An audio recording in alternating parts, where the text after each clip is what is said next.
পনিরের নানা রকম আইটেম তো আমরা খেয়ে থাকি, কিন্তু পনিরের এই আইটেমটা যদি তোমরা না খেয়ে থাকো আজই কিন্তু বাড়িতে বানিয়ে নাও। খেতে কিন্তু খুবই টেস্টি হয় আর বানাতেও খুব ইজি, জাস্ট কয়েকটা মাত্র ইনগ্রিডিয়েন্টস লাগে। তাহলে চলো রেসিপিটা শুরু করা যাক। আর রেসিপিটা যদি ভালো লাগে তাহলে একটা লাইক, কমেন্ট, শেয়ার আর ফলো করে দিও। প্রথমেই একটা বাটির মধ্যে আমরা 1 বাটি মতো ময়দা নিয়ে নিয়েছি। এবারে এর মধ্যে দিয়ে দিচ্ছি 1 টিস্পুন মতো চিনি, স্বাদ মতো নুন, 1 টিস্পুন মতো অ্যাজওয়াইন আর বেশ অনেকটা পরিমাণে সাদা তেল দিয়ে এটাকে বেশ ভালো করে ময়ম করে নেব। আর অল্প অল্প জল দিয়ে বেশ একটা সফট ডো বানিয়ে রাখবো। ডোটা বানানো হয়ে গেলে এবারে এর উপরে কিছুটা সাদা তেল মেখে আমরা এটাকে কিছুক্ষণ ঢেকে রাখবো, যাতে ডোটা আর একটু বেশি সফট হয়ে যায়। এবারে এখানে আমরা একটা বড় সাইজের পনির নিয়ে নিচ্ছি। এই পনিরটাকে একটা গ্রেটারের সাহায্যে খুব ভালোভাবে গ্রেট করে নেব।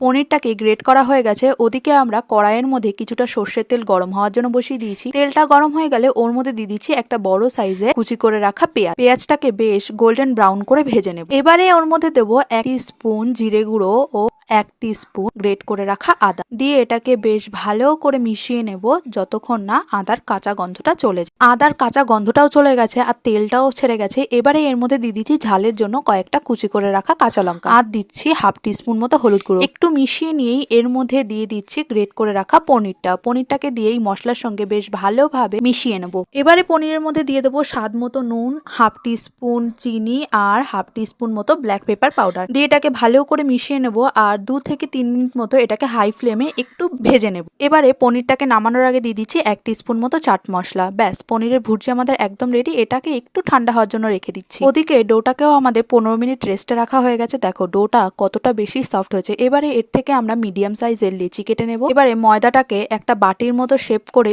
এর মধ্যে দিয়ে দেব রেডি করে রাখা পনির ভুর্জিটা দিয়ে এর মুখটাকে বেশ ভালো করে বন্ধ করে দেবো, যাতে বেলার সময় পনিরগুলো বেরিয়ে না আসে। এতক্ষণে তো তোমরা বুঝতেই পেরেছো যে কি বানাচ্ছি। হ্যাঁ, পনিরের কচুরি। এটা কিন্তু খেতে জাস্ট দারুণ লাগে। ডিনারে কিন্তু এইরকম পনিরের কচুরি হলে আর কিছুই লাগে না। দেখো আমাদের সবকটা লেচির মধ্যে এরকম পনিরগুলোকে স্টাফ করা হয়ে গেছে। এবারে হালকা হাতে এইগুলোকে বেলে নিচ্ছি। কচুরিগুলোকে খুব বেশি কিন্তু একটা পাতলা করবে না, তাহলে কিন্তু ভাজার সময় পনিরের পুরটা কিন্তু বেরিয়ে আসবে। পনিরের কচুরিগুলোকে আমাদের বেলা হয়ে গেছে। এদিকে কড়াইয়ের মধ্যে সাদা তেল গরম হওয়ার জন্য বসিয়ে দিচ্ছি। আর দেখো কচুরিগুলো কত সুন্দর ফুলকো ফুলকো হচ্ছে। প্রত্যেকটা কচুরি কিন্তু এরকম ফুলকো ফুলকো হয়েছে। আর দেখো কালারটা কত সুন্দর হয়েছে। এইরকম পনিরের কচুরি যদি রাতে ডিনারে তুমি বাড়ির লোকদের দাও তাহলে তো সবাই খেয়ে প্রশংসা করবে। দেখো তোমাদের সঙ্গে কথা বলতে বলতে কচুরিগুলো আমাদের ভাজাও হয়ে গেছে।